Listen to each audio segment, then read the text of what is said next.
Goeiedag. En vandag is ons by Handelinge 2. En die belofte van Handelinge 1 land nou in Handelinge 2. Van wag, julle onthou mos, van wag na getuienis met vuur. Handelinge 2 is die ontploffing in Handelinge 1 se wag. Die Heilige Gees kom en die kerk word in 'n dag gebore. Hoekom het die Heilige Gees gekom?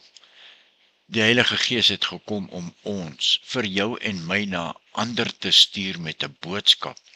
Want Jesus het ons die krag beloof om sy woord oor te dra, sien ons in Handelinge 1 vers 8. Nou in Handelinge 2 land daardie belofte met die geluid van 'n stormwind, vuur, tonge, tale. Ja, die privaat bokamer gebed word nou openbare evangelie verkondig. Ja, vanaf die privaatkamer waar hulle gebid het, word die evangelie nou 'n openbare evangelie en dit word verkondig. God maak homself onmiskenbaar. Kan jy onthou nê? Dink 'n bietjie, net 50 dae gelede het Petrus Jesus voor 'n diensmeisie en voor al die mense verloon. Jy onthou dit mos, nê? Nou, vol van die Gees, preek hy vir duisende, 50 dae na dit. Handelinge 2 vers 14 tot 36. Van lafaard tot 'n manhaftige, 'n leeuagtige krag wat niks vrees nie.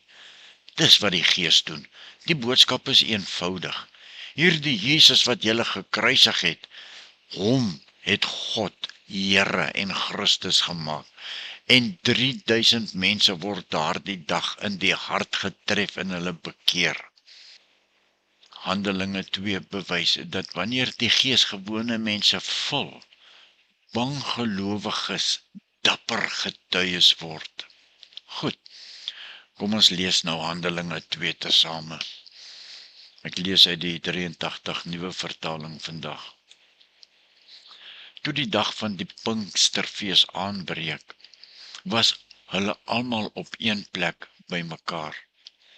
Skielik was daar 'n geluid uit die hemel, soos van 'n geweldige stormwind, en dit het die hele vertrek gevul waar hulle gesit het. Hulle het iets soos vuur gesien, wat in tonge verdeel, en toe op elkeen van hulle gekom het.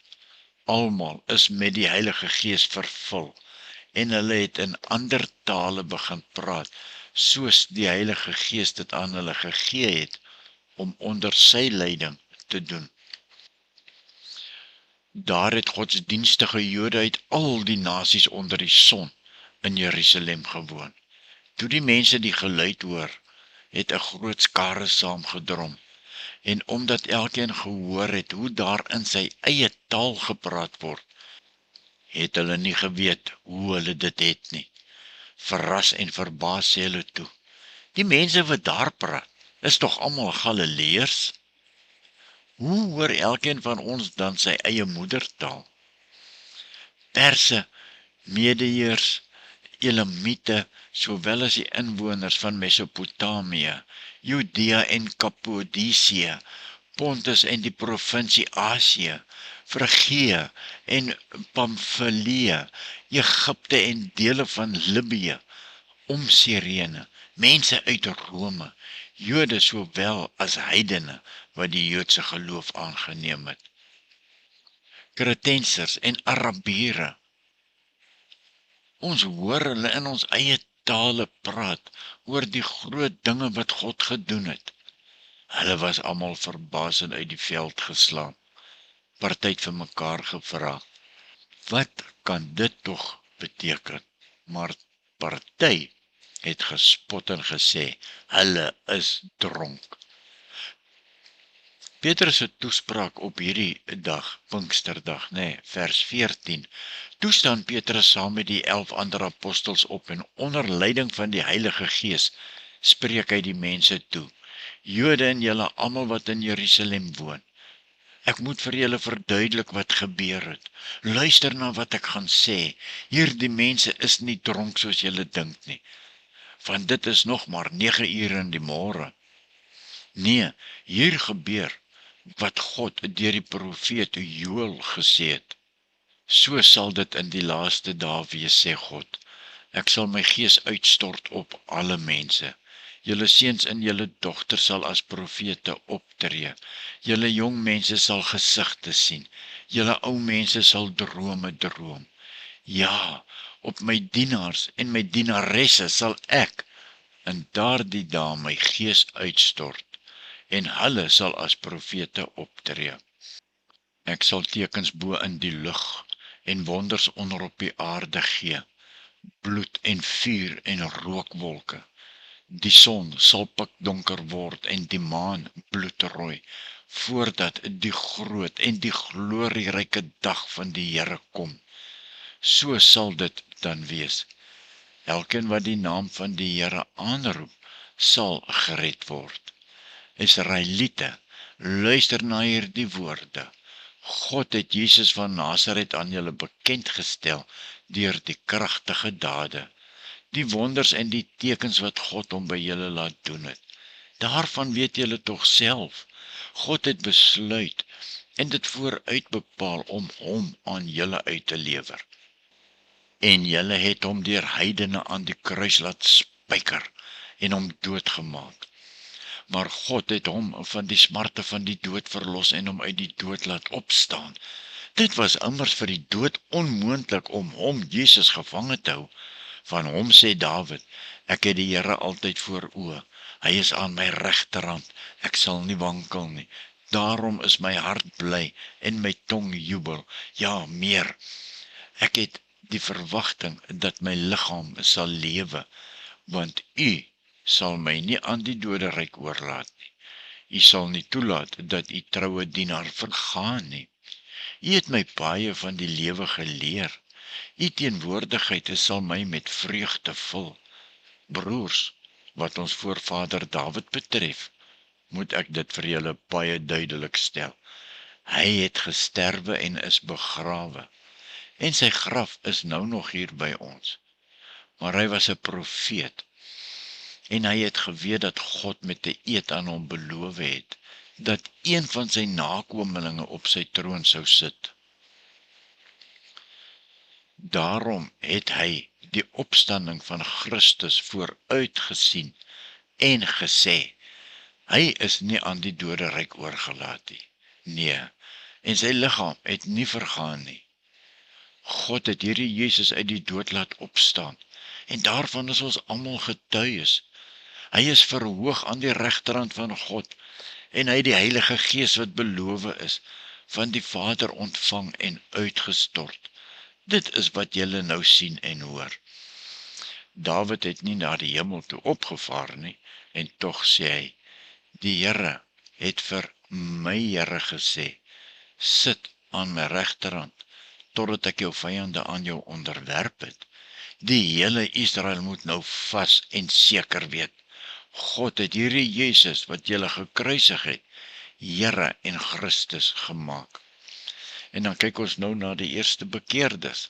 Vers 37 by die aanhoor hiervan, is die mense diep getref en het hulle vir Petrus en ander apostels gevra, wat moet ons doen, broers? Toe antwoord Petrus hulle, bekeer julle, en laat elkeen van julle gedoop word in die naam van Jesus Christus, en God sal julle sondes vergewe, en julle sal die Heilige Gees as gawe ontvang. Wat God beloof het, is vir julle en vir julle kinders en vir almal wat daar ver is, vir almal wat die Here ons God na hom toe sal roep. Met nog baie ander woorde het Petrus getuig en hulle aangespoor, laat julle red tussen hierdie ontaarde mense uit. Die wat sy woorde aangeneem het, is gedoop, en omtrent 3000 mense is op daardie dag by die getal van die gelowiges gevoeg. Hulle het hulle heelhartig toegelê op die leer van die apostels en die onderlinge verbondenheid, die gemeenskaplike maaltyd en die gebede. En dan sien ons die eerste gemeente. Vers 43, die apostels het baie wonders en tekens gedoen, en dit het almal met diep ontzag vervul. Al die gelowiges was eengesind en het alles met mekaar gedeel. Hulle het hulle grond en besittings verkoop en die geld aan almal uitgedeel volgens elkeen se behoefte. Hulle het almal elke dag getrou by die tempel by mekaar gekom. Van huis tot huis die gemeenskaplike maaltyd gehou. Hulle kos met blydskap en in alle eenvoud geëet en God geprys. Die hele volk was hulle goedgesind en die Here het elke dag mense wat gered word by die gemeente gevoeg. Tot sover vandag en dan net 'n kort naskrif. Baie kort. Handelinge 2 het 'n vraag. Net een vraag na aanleiding van Handelinge 2 vers 4. Antwoord jouself in jou hart. Ek gee jou so 'n oomblik om dit te oordink. Die selfgerigte vraag is: het ek die Gees of het ek net inligting oor die Gees? Waar in my lewe sê ek die regte goed van Jesus, maar leef ek sonder sy krag? Handelinge 2 gaan oor dat die Gees nie val, sodat ons gemaklik agteroor kan sit nie. Nee. Hy val, sodat ons kan opstaan en die evangelie van Jesus aan ander oordra. Kom ons bid net 'n oomblik saam. Vader, dankie vir u Gees. Vergewe ons waar ons bang en skaam is om oor u te praat en te getuig. Soos in Handelinge 2, maak ons van bokamermense tot straatgetuies, Here. In Jesus se naam vra ons dit. Amen.